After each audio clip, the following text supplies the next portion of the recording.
All right. So I wanted to have a talk with you, and I'm not mad. I'm not mad at you. So just let me get that straight. I'm not mad. I'm proud of you for one thing, because within a year, you've made significant visual progress. You've gone from this to this,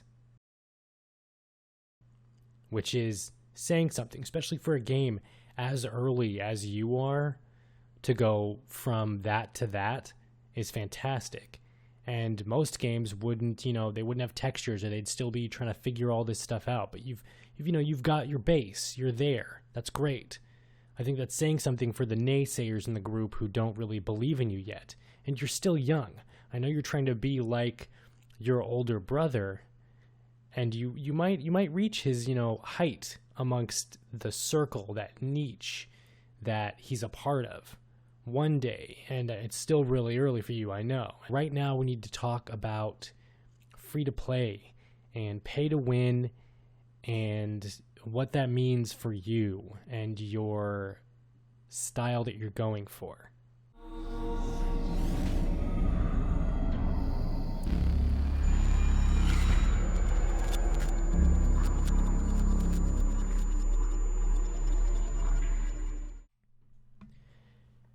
To be clear, free-to-play isn't always a bad thing. Sometimes it's a good thing.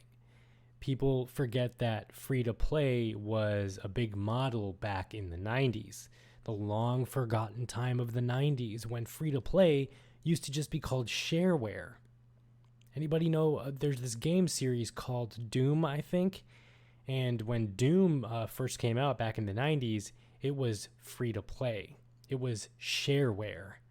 The first episode, containing like 5 levels, I believe, was shareware.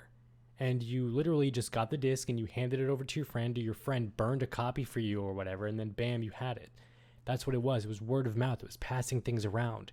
It was an active demo that you had in the palm of your hand, and you can give it away to anybody you wanted to. That's what it was. That was Doom. And there was also a Wolfenstein 3D, another big series, Wolfenstein, that some of you may have heard of, or that even you may have heard of. And same thing, free to play. And then there was another old series. It's making kind of waves. We're going through a bit of a retro shooter phase, and that game was called Quake. I don't know if you know about Quake, but Quake was like the first real 3D shooter, 3D models, bulky 3D models, and also free to play. Crazy, right? I know a lot of people tend to forget about that kind of stuff, that free to play and demos, essentially active demos, were a thing. But now, ever since the infamous horse armor thing, DLC has become synonymous with bad and evil, even though there's some pretty cool DLCs out there. What is it? There's what's that series? It's about the guy with the white hair who hunts down monsters, Gerald or something.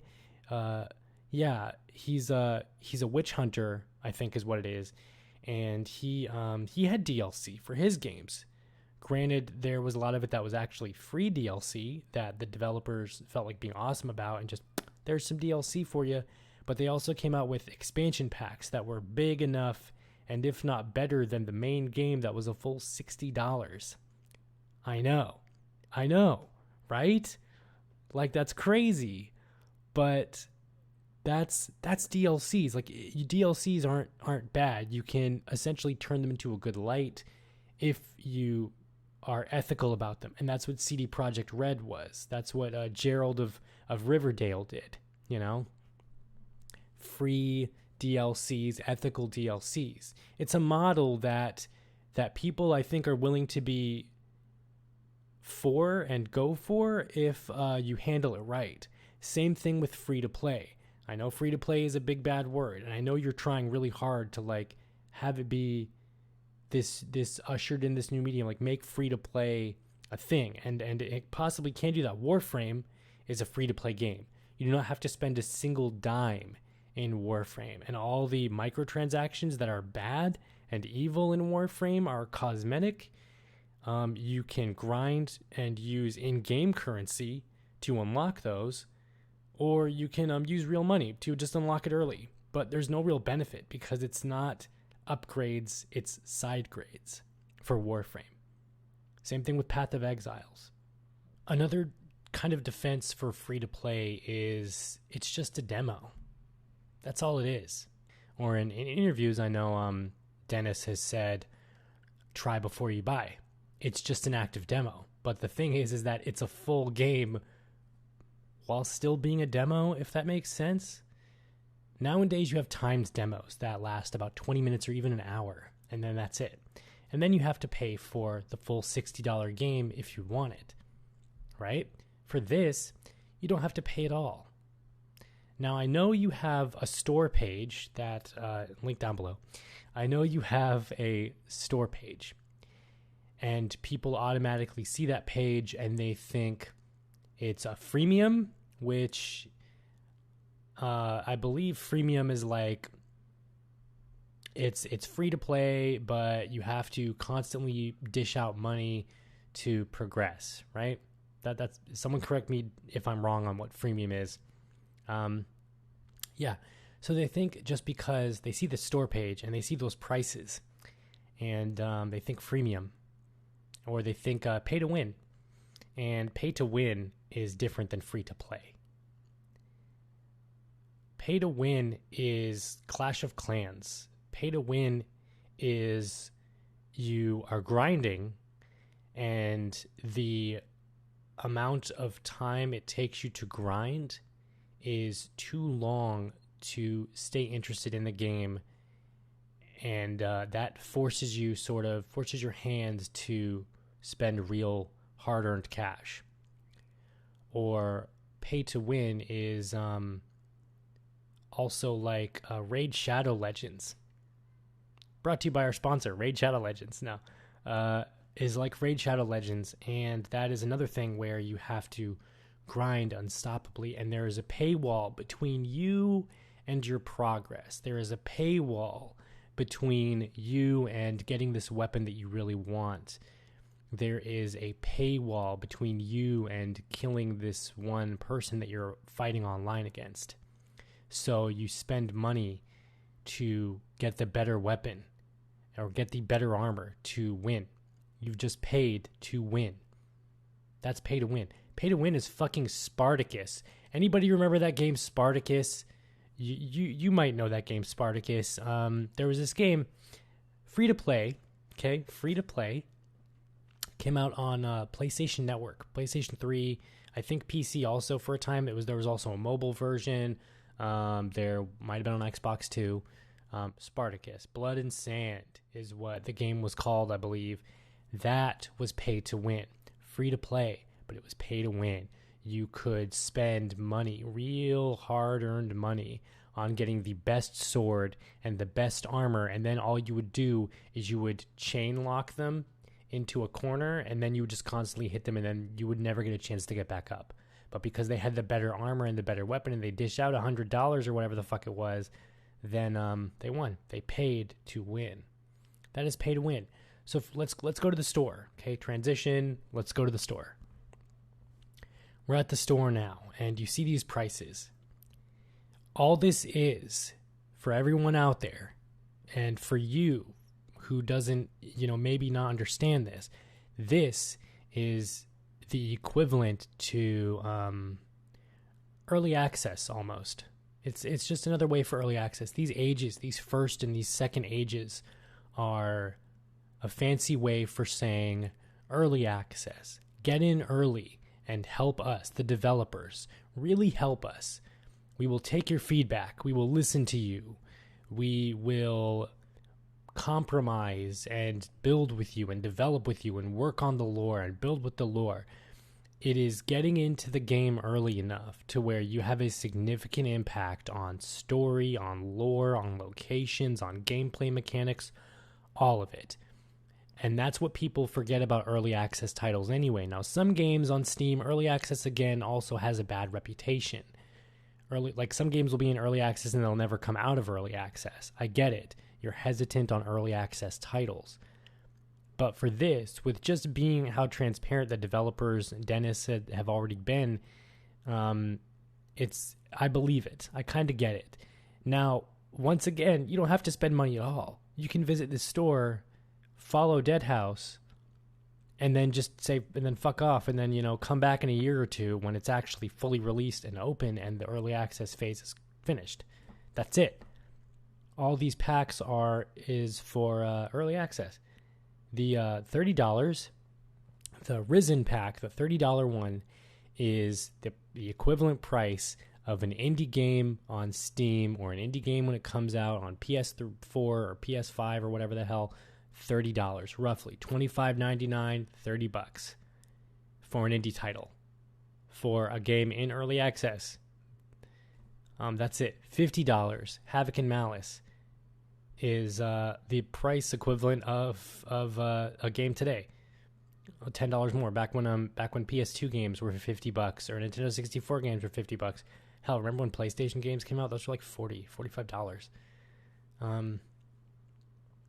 Yeah, that's the $50 one. And then the rest of it is just cosmetics, and you get bonuses.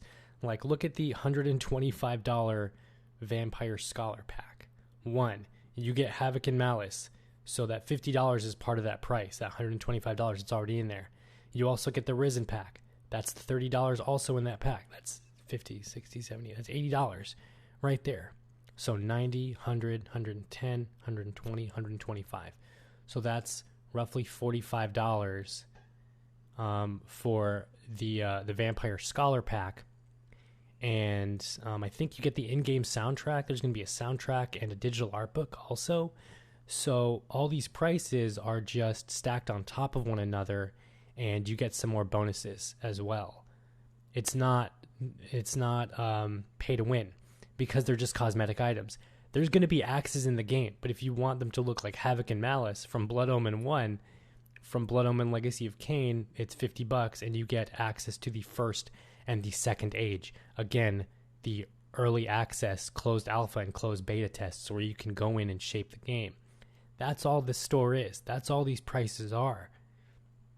And then the higher you go up the tier with these lists, you get all the other ones below it, and you get the bonuses like physical items, in-game items, cosmetic items that are all just going to be part of this special thing, but it's not paying to win because it's just cosmetic.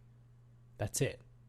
It's not going to be, I'm paying for a special pair of axes that will kill when the PvP model comes out, because this game will also be PvP. It's not going to be, I'm going to be paying for a special pair of axes that make me better. It's just I'm paying for a cool fucking looking pair of axes, and then everyone else can have just regular axes or a different skin for their axes. That's it. Like, it's simple as that. And then once again, you don't really even have to, pay this. If you want to get access to the second age, which is next year, I think, which is the other half of the closed alpha beta testing, then it's $30, price of a regular indie game. If you want to get access to the first age, then it's Havoc and Malice. And it's the first and second age. So you get both. That's it. Simple.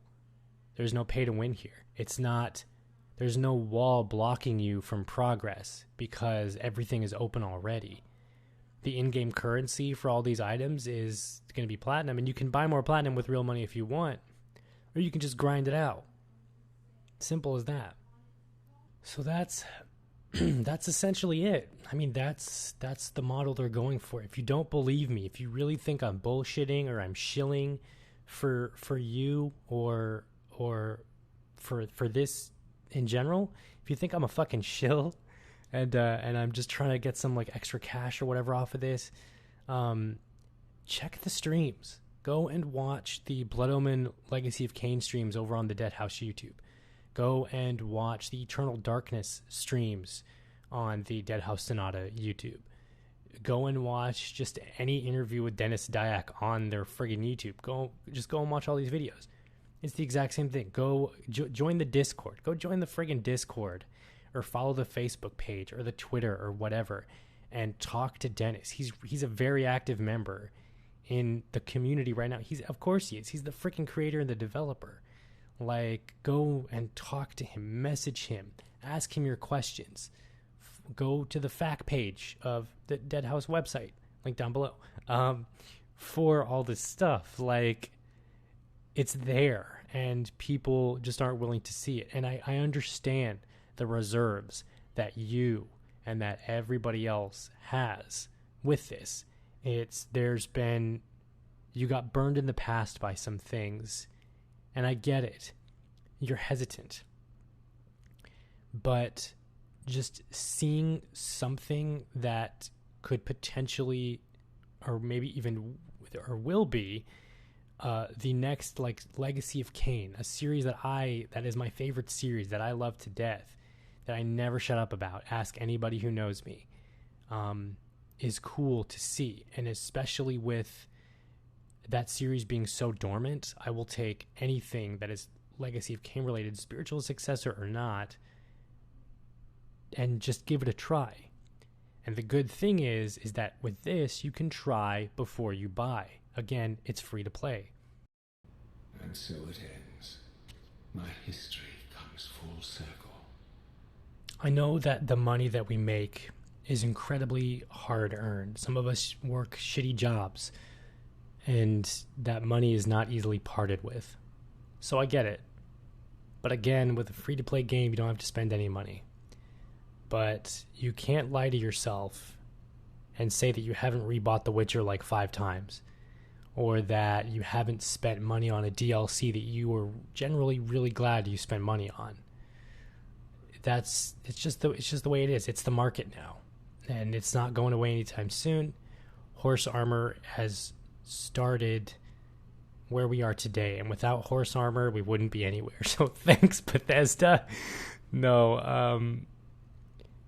I get it, man. I get it. So just once again, just check out the Discords, check out the Deadhaus Sonata YouTube pages and all that stuff, and just, listen.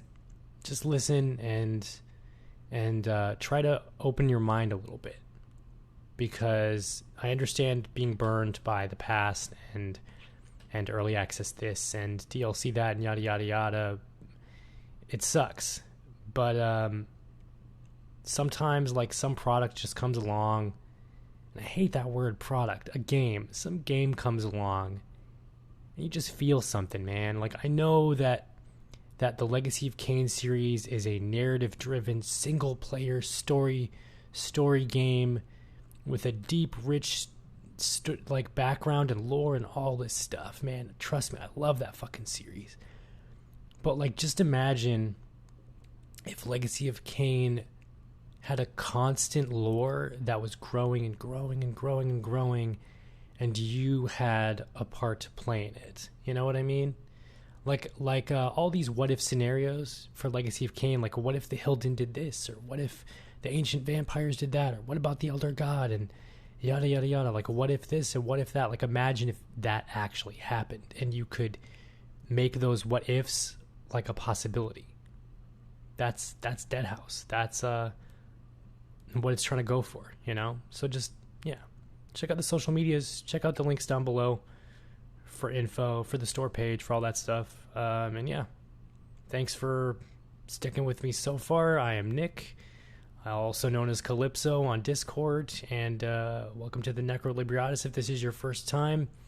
Thanks for subscribing for those who have subscribed, and this is my face. So, yeah.